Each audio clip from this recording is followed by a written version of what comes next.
तो चलिए आगे हम बात करते हैं हमारे टॉपिक की।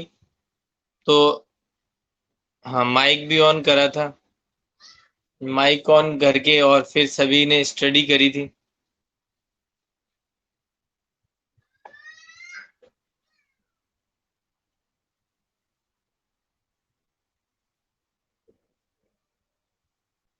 चलिए, तो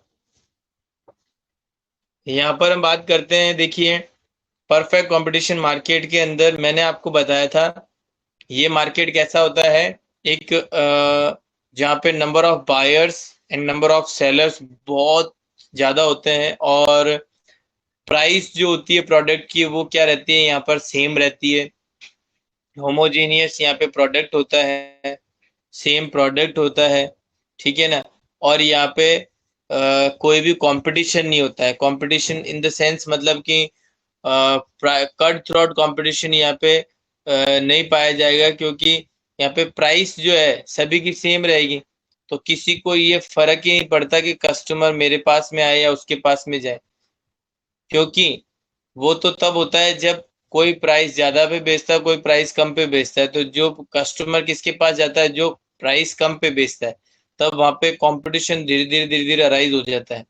तो यहाँ पर तो प्राइस सबकी सेम है, प्रोडक्ट भी सेम है, कस्टमर जहां चाहे वहां पर से प्रोडक्ट को ले सकता है। तो फिर ऐसे मार्केट को हमने क्या बोला, परफेक्ट कंपटीशन मार्केट। अब यहाँ पे एआर और एमआर ये दोनों चीजों के बारे में बताई थी। बाकी इसको बताने से पहले मैंने आपको ये भी बताया था कि ऐसे मार्केट के अंदर प्राइस जो है उसको डिटरमाइन किस कैसे किया जाता है, डिमांड और सप्लाई के बेसिस पर, कि मार्केट में लोगों की कितनी डिमांड है और उनकी डिमांड को फुलफिल करने के लिए हम उनको कितनी सप्लाई दे रहे हैं। तो मार्केट में डिमांड और सप्लाई के बेसिस पर हम क्या करते हैं, इस मार्केट के अंदर प्राइस को डिटरमाइन करते हैं। डिमांड बहुत ज्यादा है और सप्लाई कम है, बहुत कम है सप्लाई। डिमांड तो बहुत ज्यादा है, तो ऐसे प्रोडक्ट की प्राइस कैसी डिटरमाइन करेंगे, थोड़ी सी हाई हाई रेट डिटरमाइन करेंगे। और अगर मार्केट में डिमांड कम है, प्रोडक्ट की सप्लाई बहुत ज्यादा है, तो ऐसे में क्या होगा, उसकी प्राइस जो होगी बहुत ही कम होगी, बहुत कम होगी, ठीक है ना। तो कहने का मतलब, डिमांड कितनी है और सप्लाई उसके अकॉर्डिंग हम उनकी करेंगे। तो जो भी डिमांड और सप्लाई के पॉइंट ऑफ व्यू से हिसाब से प्राइस को डिटरमाइन किया जाएगा, वही उसकी क्या कहलाएगी, प्राइस कहलाएगी। वही उसकी क्या कहलाएगी, प्रोडक्ट की प्राइस कहलाएगी। तो हम क्या करते हैं, इस मार्केट के अंदर प्राइस को ये मार्केट डिटरमाइन करता है पहले, और किसके बेसिस पर, डिमांड एंड सप्लाई के बेसिस पर, जो कि हमने डायग्राम बनाया भी था, आपको बताएं। देखिए,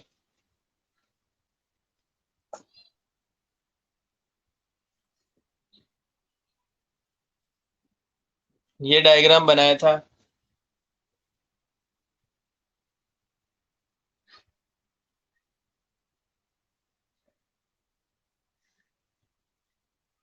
ये तो डिमांड कर्व हो गई, और ये सप्लाई कर्व हो गई। ये सप्लाई और ये डिमांड। तो इस पॉइंट पर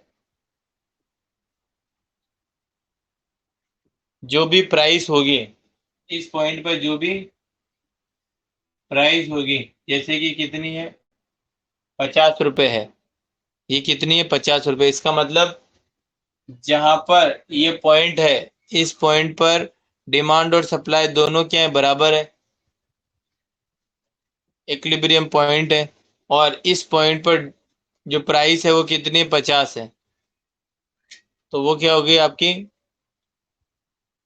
क्या हो गई आपकी, price determination in perfect competition market.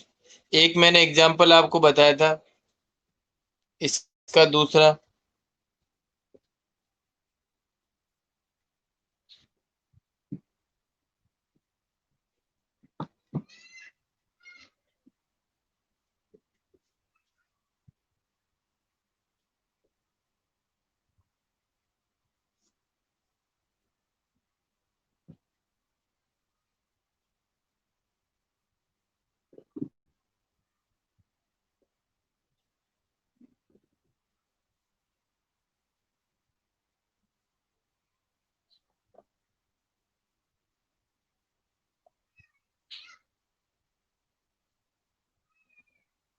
1 minute.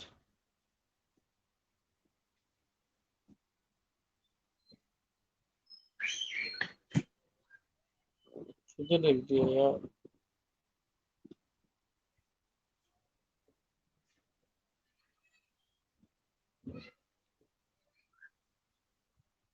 A R और एम आर कर्व के लिए भी मैंने आपको बताया था कि कैसे ए आर और एम आर कर्व बनती है।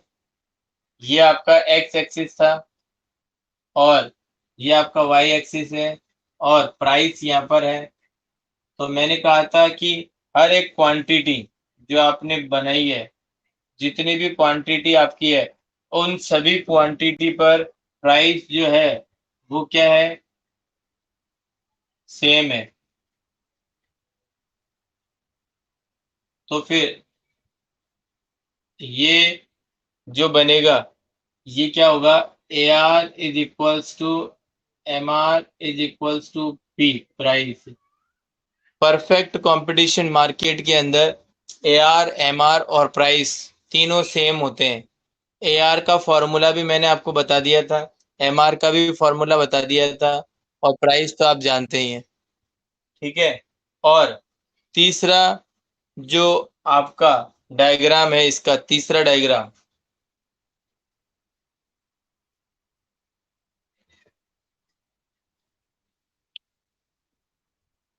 वो क्या है, टी आर का। वो किसका है, टी आर का।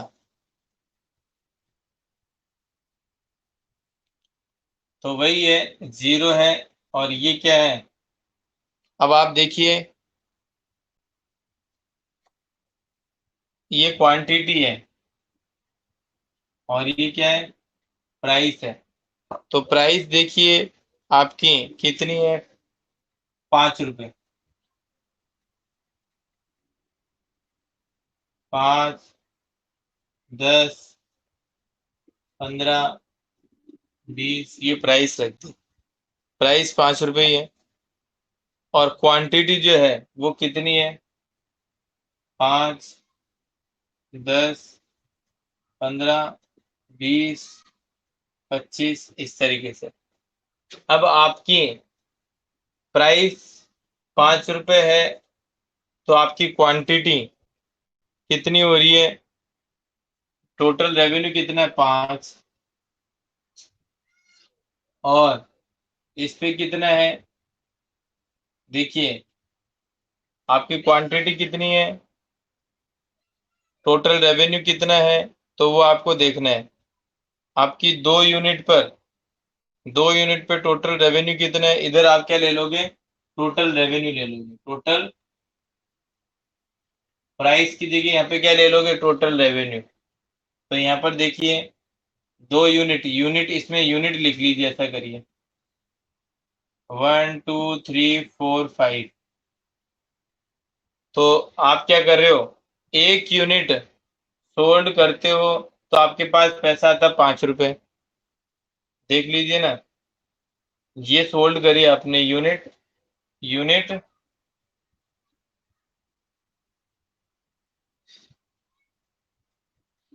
सोल्ड, और ये प्राइस, और ये टोटल रेवेन्यू। आप देखिए 1 यूनिट बेचते हो, प्राइस 5 रुपए है, तो पैसा कितना है, 5 रुपए।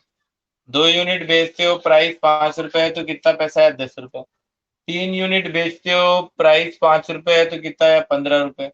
4 यूनिट बेचते हो, प्राइस 5 रुपए है, तो कितना है, 20 रुपए। ठीक है। तो कहने का मतलब, प्राइस तो सेम है, यूनिट आप बढ़ाओगे, सोल्ड करोगे, तो रेवेन्यू भी बढ़ेगा। तो 1 यूनिट पर आपका टोटल रेवेन्यू कितना, 5। 2 यूनिट पे टोटल रेवेन्यू कितना है, 10। ये लो।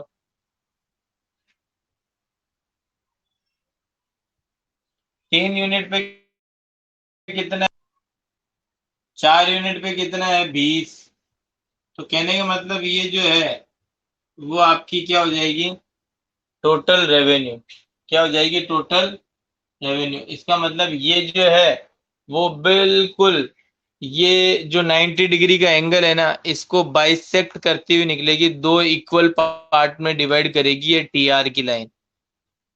टी आर की जो लाइन है वो ये जो 90 डिग्री का पूरा एंगल है ना, ये इसको इसको इक्वल पार्ट में डिवाइड करेगी 45 डिग्री के अंदर। ठीक है,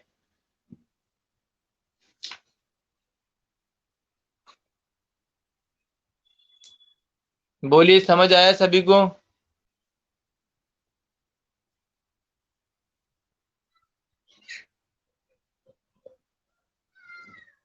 बोलिए समझ आया सभी को?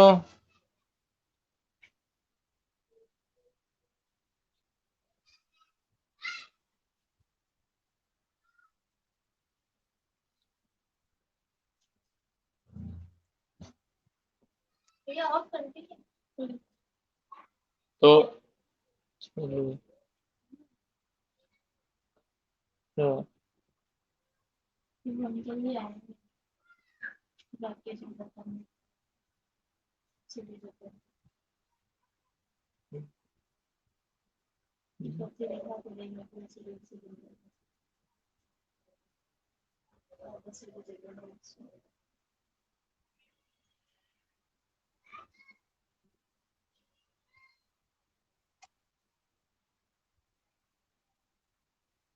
तो इनको जाके अजोर की बात करते 5 आधे घंटे में मतलब 10:35 पे आ जाना फिक्स।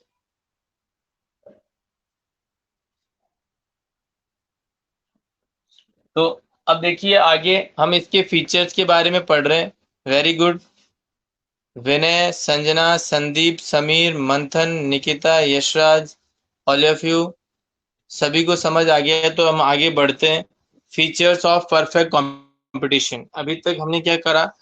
परफेक्ट कंपटीशन सब चीजें पढ़ ली। अब देखिए वन बाय वन हम फीचर्स पढ़ रहे हैं। पेज नंबर 71 पर है। तो वही सारे हैं जो कि मैंने बताया। सुनिए, पहला पॉइंट है large number of buyer and seller. बिल्कुल, आप सभी को पता है ये इस मार्केट के अंदर नंबर ऑफ सेलर भी बहुत सारे होते हैं और नंबर ऑफ बायर्स भी बहुत सारे होते हैं। ठीक है। दूसरा पॉइंट है होमोजीनियस प्रोडक्ट। दूसरा पॉइंट क्या है? Homogeneous product. तो होमोजीनियस प्रोडक्ट जो होता है वो मतलब बताया मैंने आपको, सेम प्रोडक्ट, सेम प्रोडक्ट। ठीक है ना?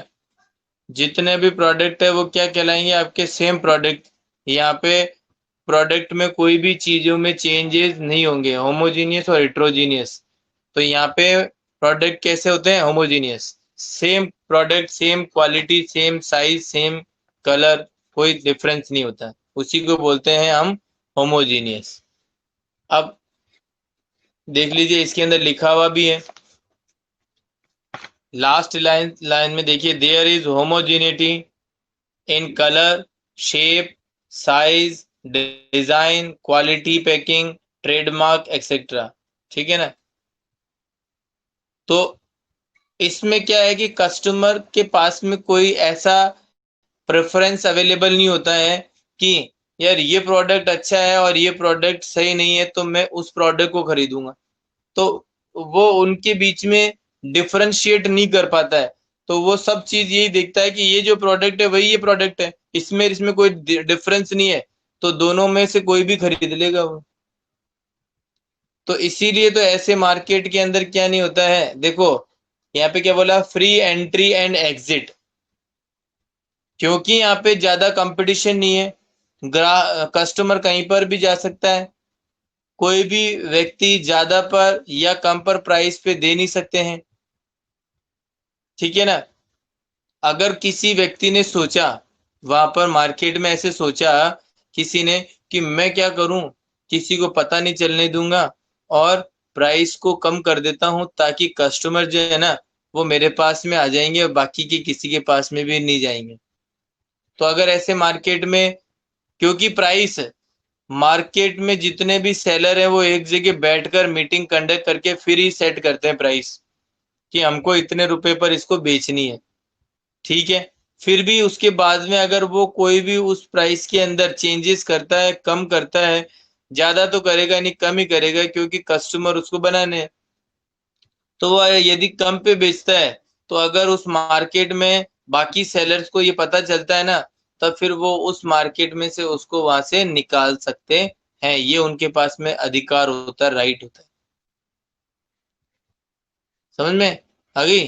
तो इस वजह से क्या है कि यहाँ पर सभी चीजें, प्रोडक्ट भी सेम है, सेलर भी सारे एक ही जैसे ही हैं, कोई भी कम प्राइस में नहीं बेचता है। तो यहाँ पर कोई भी व्यक्ति अपना बिजनेस आके ओपन कर सकता है और कोई भी बिजनेस यहाँ से क्लोज करके जा भी सकता है। तो इसीलिए यहाँ पर ये बोला गया है कि यहाँ पे क्या है, फ्री एंट्री और फ्री एग्जिट है। फ्री एंट्री और फ्री एग्जिट है, मतलब किसी भी व्यक्ति का इस मार्केट में आना फ्री एंट्री है और जाना भी फ्री है।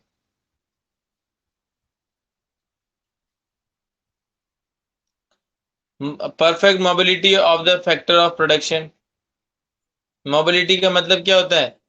जो भी हमारे पास में फैक्टर्स हैं, अवेलेबल है, हमारे पास में रिसोर्सेज अवेलेबल है, उनका हम क्या करते हैं, बेस्ट से बेस्ट यूज करते हैं। क्योंकि हमारे को पता है हमारे पास में एक लिमिटेड रिसोर्सेज है। लिमिटेड रिसोर्सेज है तो हम क्या करते हैं, लिमिटेड टाइम के लिए उसको यूज लेते हैं। तो उसमें क्या है कि कोई भी चीजें जो कि आप लिमिटेड पीरियड के लिए उसको यूज में लेते हो, तो वो आपके पास में लिमिट रहती है। लेकिन अब उसको कोई भी, जैसे एम्प्लॉयज हैं, एम्प्लॉयज क्या है, आपको रिक्वायर्ड तो है 20 एम्प्लॉयज, लेकिन आपको चाहिए क्या, 10 एम्प्लॉयज। तो अब 10 एम्प्लॉयज हैं आपके पास में, चाहिए तो 20, चाहिए तो 20, लेकिन है कितने, 10। अब आप क्या करोगे, उन्हीं 10 एम्प्लॉयज से अपना काम वहां पर निकलवा लोगे। मतलब सारा काम 20 एम्प्लॉय का उन 10 एम्प्लॉयज से ही करवा लोगे। तो ये एक उन एम्प्लॉयज के अंदर क्या मोबिलिटी है। तो हमने क्या किया, हमारे रिसोर्सेज का बेस्ट से बेस्ट यूटिलाइज किया। तो इसको बोलते हैं परफेक्ट मोबिलिटी। Perfect mobility. यहाँ पर जितने भी सारे बायर्स और जितने भी सारे सेलर्स हैं, उन सभी को प्रोडक्ट का पूरा नॉलेज होता है। प्रोडक्ट का पूरा नॉलेज होता है, ठीक है ना। तो यहाँ पे इसीलिए बोल सकते हैं हम perfect knowledge of buyer and seller. Transport cost is ignored. Transport cost is ignored, मतलब यहाँ पे जो भी ट्रांसपोर्टेशन कॉस्ट है, भाई मान के चलिए, कैसे इग्नोर की जाती है, क्योंकि ऐसे मार्केट के अंदर सभी जगह प्राइस क्या है, सेम है, प्रोडक्ट भी होमोजीनियस है। तो अब उस केस में जो मैन्युफैक्चरर है, मैन्युफैक्चरर क्या करता है, अभी जैसे हमको तो क्या करना पड़ता है, गुड्स को मार्केट में जाकर और फिर लेकर आना पड़ता है। तो हम क्या करते हैं, जब लेकर आते हैं तो रास्ते में जो भी व्हीकल से कोई भी चीज से लेकर आए तो उसका क्या देना पड़ता है, भाड़ा देना पड़ता है, मतलब किराया देना पड़ता है। देना पड़ता है ना। जब भी आप कोई प्रोडक्ट खरीद के लेके आते हो तो उसको जब लेकर आते हो तो उसका टैक्सी में या फिर कोई और चीज में या फिर टेम्पो में या फिर कोई बस में, कार में, किसी भी चीज में आप लेकर आते हो तो उसका भाड़ा देते हो या नहीं देते हो, देते हो ना।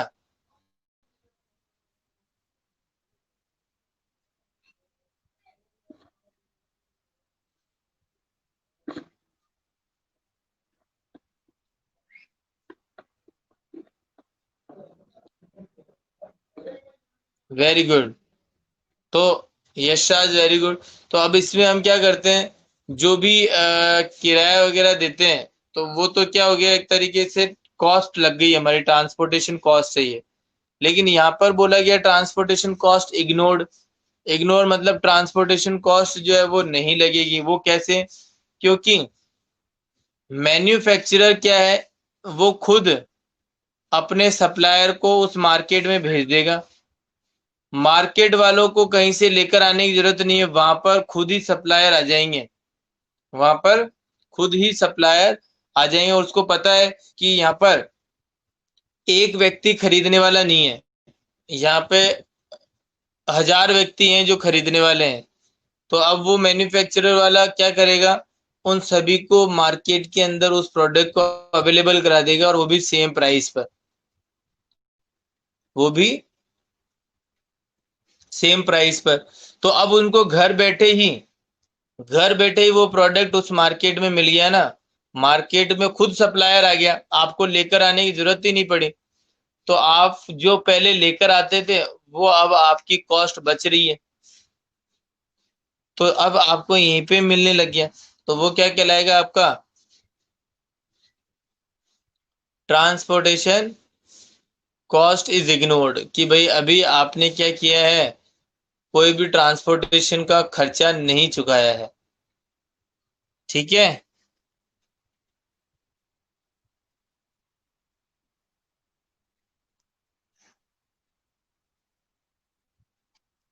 तो समझ आया क्या? Transportation cost is ignored.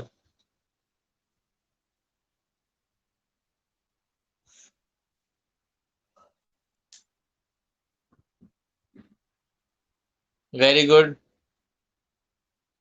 अब देखिए यहाँ पर एक और चीज का यहाँ पे मैं बता रहा हूं कि firms are price taker and quantity adjuster.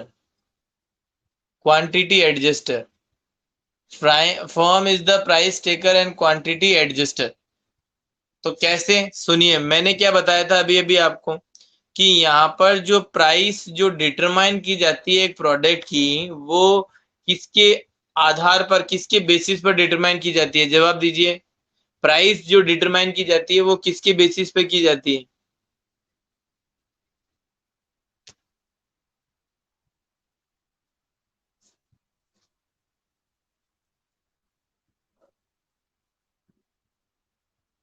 बताइए। वेरी गुड, निकिता का एकदम परफेक्ट आंसर है सर।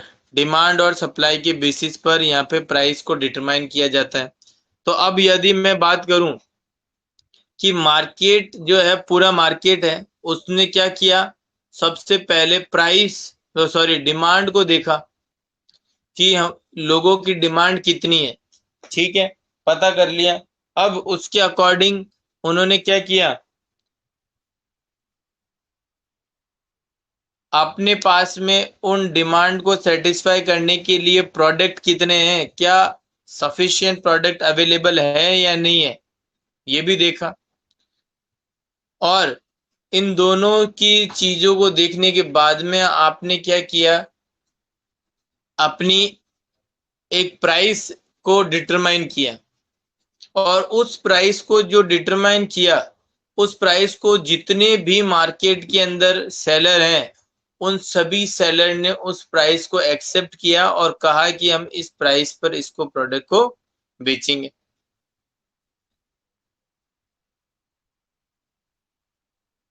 ठीक है, तो यहाँ पर जितने भी सेलर हैं उन्होंने क्या किया है, प्राइस को यहाँ पर टेक किया है, मार्केट से टेक किया है। टेकर क्यों हो गए सारे सेलर? क्योंकि फर्म, जो भी फर्म है ना उसके अंदर, उस मार्केट के अंदर जितनी भी फर्म है, वो सभी फर्म ने क्या किया है, जो भी प्राइस मार्केट ने डिसाइड की है, और तो उन्होंने कहा कि ठीक है, आपने जो डिसाइड कर दिया उस प्राइस पर हम इसको बेचेंगे। तो वो क्या हो गया, price taker, not a maker, या फिर क्वांटिटी एडजस्टर।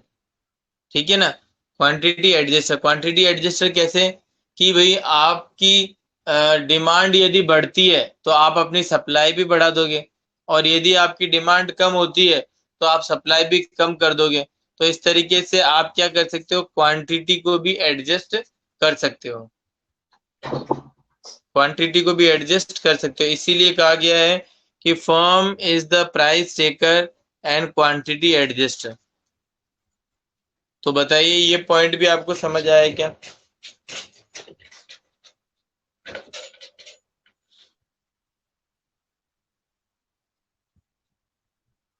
बोलिए।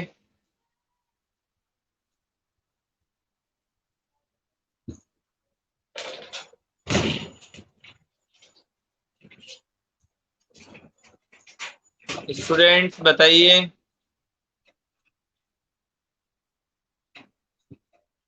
Firm are the price taker and quantity adjuster. This point is clear to all.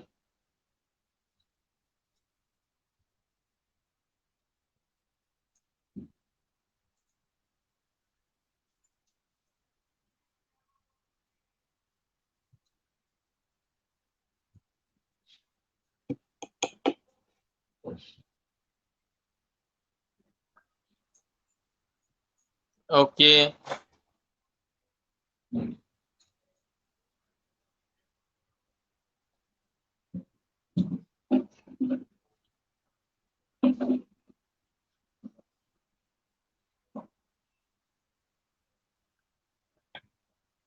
देखो, एक आगे लिखा हुआ point number 8, cut throat competition.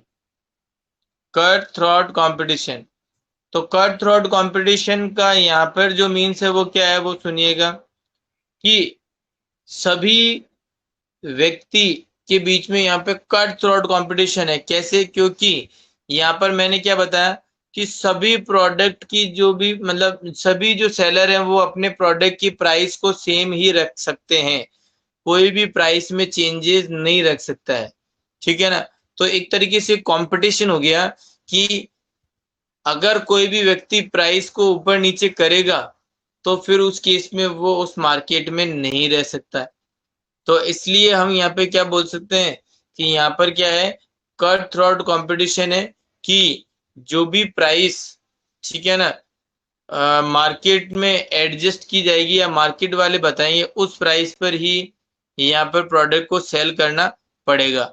उससे कम या उससे ज्यादा पर हम उसको सेल नहीं कर सकते हैं। तो यही कारण है कि यहाँ पर क्या है, कट थ्रॉट कंपटीशन है। ठीक है ना, कट थ्रॉट कंपटीशन है। और इसके आगे की बात करें तो इसमें देखिए, perfect competition is an imaginary concept. Perfect competition is an imaginary concept, ये कि मैंने आपको सबसे पहले पहले बता दिया था। तो इसको एक बार आप फटाफट से रीड करो, इस पैराग्राफ को रीड करिए जल्दी से।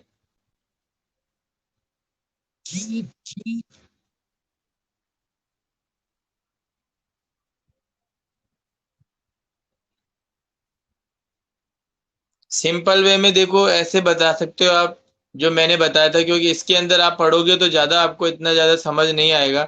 इसमें इतना ही बता सकते हो कि ये इमेजिनरी इसलिए है क्योंकि ये जो रियल जो मार्केट है ना, वो हमें देखने को यहाँ पर नहीं मिलता है। ये रियल वर्ल्ड के अंदर ये पॉसिबल कम ही होता है।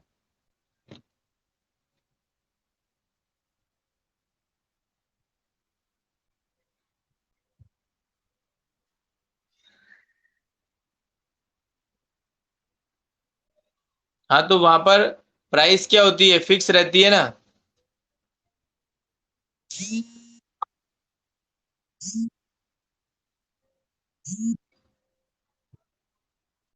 मंथन, वहां पे प्राइस फिक्स रहती है और वहां पर कट थ्रोट कंपटीशन भी है। कैसे? कट थ्रोट कंपटीशन का मतलब हो गया कि आप प्राइस को बिल्कुल भी हिला नहीं सकते हो। अगर कोई भी वहां पर प्राइस को कम भी देगा ना, जैसे आपने किसी के पास में पूछा कि सर ये जैकेट कितने का है, और उसने बोला 2,000 रुपए का, और आपने पास में किसी से और पूछा कि सर ये जैकेट कितने का है, तो उसने बोला कि सर ये 1,850 रुपए का आएगा, तो आप क्या बोलोगे? 2,000। आप वैसे तो देखो समझदार हो, आप बोलोगे लाओ दे दो, मैं तो चला, तो आप तो चल जाओगे। लेकिन कोई कोई होते हैं ऐसे मंद बुद्धि, जो क्या करते हैं, सर कितने का? 1,850। फिर उसके पास वापस जाते हैं 2,000 रुपए वाले के पास कि भैया देखो आपने तो 2,000 रुपए बताए और यहाँ पर ये कितना है, 1,850 रुपए, तो आप लूट कैसे रहे हो 150 रुपए। तो फिर ये डिस्प्यूट एक के बीच में नहीं अराइज हुआ, ये डिस्प्यूट अराइज हुआ पूरे मार्केट में, क्योंकि सभी मार्केट में प्राइस 2,000 है, वो अकेला बेच रहा है कितने में, 1,850 में। तब फिर वो सभी मिलकर उसके ऊपर प्रेशर डालेंगे कि तू भैया ऐसा मत कर, ये तो तेरा पहला चांस है, अगर ऐसा किया तो अगली बार तेरे को यहाँ पे शॉप नहीं लगाने देंगे। तो इसलिए बहुत पैसा कमाते हैं। परफेक्ट कंपटीशन मार्केट जहां पर अवेलेबल होता है ना, वहां पर बहुत पैसा कमाते हैं। तो कट थ्रोट कंपटीशन जो है वो इसीलिए है कि यहाँ पे प्राइस में थोड़ा सा भी चेंज होते ही कंपटीशन अराइज हो जाता है।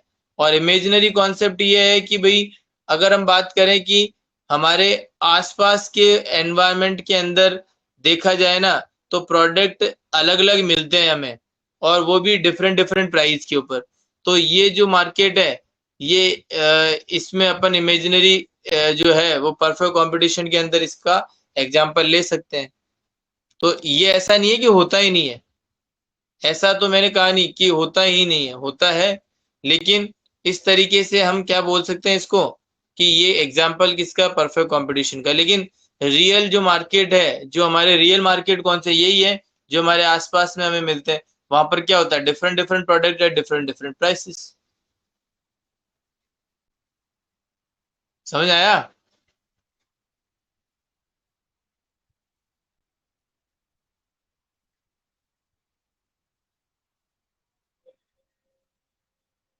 मंथन, यशराज, संदीप, समीर, वेरी गुड मंथन। तो अब देखिए ये जो चीजें हैं, ये चैप्टर जो है हमारा ये भी फिनिश हो गया है। अब इसमें आप देखिए इसके नोट्स आपको प्रिपेयर करने हैं और इसमें कुछ आपको एक्सरसाइज के क्वेश्चंस भी दिए हुए हैं पीछे की साइड में, ऑब्जेक्टिव टाइप क्वेश्चन भी दिए हुए हैं, ठीक है ना। तो आप इसमें आप देख सकते हो, the market of perishable goods is, the market of perishable goods. अब मैंने बताया था आपको पेरिशेबल नेचर की मतलब जो खराब होने वाली चीज है उसको आप कहाँ से खरीदते हो, आपके आसपास से। ब्रेड, ब्रेड खराब होने वाली चीज है ना, तो ब्रेड को आप कहाँ से खरीदते हो, आपके आसपास की किसी शॉप से या डेयरी से। ऐसे थोड़ी है कि आप कहोगे यार मुंबई में सही मिलती है तो मुंबई से लेके आऊंगा मैं तो ब्रेड फिर खाऊंगा, तो फिर वो चीज क्या है आपकी, गलत है। तो ऐसे मार्केट को हम कौन सा मार्केट बोलते हैं, जो आसपास में रहता है वो होता है लोकल मार्केट, ठीक है। तो सी इसका आंसर है। Price of goods is determine in competition market by, अब देखो अभी अभी निकिता ने आंसर दिया था, मैंने क्या बोला था कि ऐसे मार्केट के अंदर जो प्राइस डिटरमाइन की जाती है वो किसके बेसिस पे की जाती है, डिमांड एंड सप्लाई दोनों के बेसिस पर, ठीक है। तीसरा देखो, under perfect competition in long run a firm gets,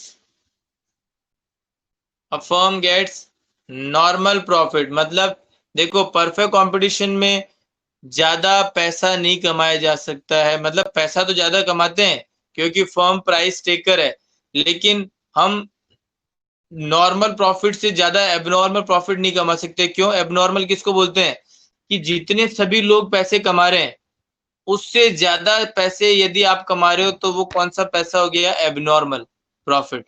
लेकिन जितने सभी प्रॉफिट कमा रहे हो उतना ही आप कमा रहे हो तो वो कौन सा हो गया, नॉर्मल प्रॉफिट। वो कौन सा हो गया, नॉर्मल प्रॉफिट। तो परफेक्ट कंपटीशन के अंदर जो लॉन्ग रन है उसके अंदर क्या किया जाता है, नॉर्मल प्रॉफिट होता है किसी भी एक पर्टिकुलर इंडिविजुअल पर्सन को। और आगे देखिए, in which of the following market the number of buyer and seller is very high. देखो कौन सा मार्केट ऐसा है जिसके अंदर number of buyers and sellers बहुत ज्यादा होते हैं, बताइए। तो बोला परफेक्ट कंपटीशन के अंदर। ओलिगो, ओलिगो का मतलब होता है फ्यू, मतलब फ्यू का मतलब थोड़े से, अभी पढ़ेंगे। मोनोपोली का मतलब होता है सिंगल, डिओपोली का मतलब होता है दो, ठीक है ना। तो कहने का मतलब परफेक्ट कंपटीशन मार्केट जो है वो कहाँ पर और पाया जाता है, मतलब परफेक्ट कंपटीशन तो पाया जाता है, large number of buyer and seller कहाँ पे पाए जाते हैं, परफेक्ट कंपटीशन। अब एक एग्जांपल और दे रखा है, द मार्केट ऑफ राजस्थानी चुनरी विल बी कॉल्ड एज, बताइए कौन सा मतलब आपको राजस्थानी चुनरी के अंदर लिखा हुआ है, तो रीजनल मार्केट। रीजनल का मतलब एक पर्टिकुलर एरिया के अंदर, एक क्षेत्र के अंदर, एक डिस्ट्रिक्ट के अंदर वो चीज मिलेगी आपको, तो वो क्या हो गया, रीजनल मार्केट, ठीक है। तो ये सभी पॉइंट आपको समझ आ गए होंगे। अब आपको इनके क्वेश्चंस भी करने हैं और प्लस इनके नोट्स भी बनाने हैं, तो ध्यान रखिएगा। स्टूडेंट्स, नेक्स्ट हम क्या करेंगे, आगे अदर फॉर्म्स ऑफ मार्केट के बारे में पढ़ेंगे। ठीक है, तो ये हमारा चैप्टर कंप्लीट हो गया। आज के लिए इतना ही करते हैं बेटा, और नेक्स्ट चैप्टर नेक्स्ट क्लास के अंदर स्टार्ट करेंगे हम। तो ओके, बाय, थैंक यू सभी को। ऐसे ही मन लगा कि पढ़ते रहिए और अच्छे से रिप्लाई करिए। थैंक यू बेटा मंथन। Okay to all. और सीमा नहीं आई है क्लास के अंदर, तो सीमा को बोलिए क्लास में रेगुलर अटेंड करें। और गगनदीप भी नहीं है, और दो बड़े सर हैं वो तो अलग ही बात है उनकी, तो दीपक हैं और अभय हैं, तो उनको तो अपन कुछ कह भी नहीं सकते।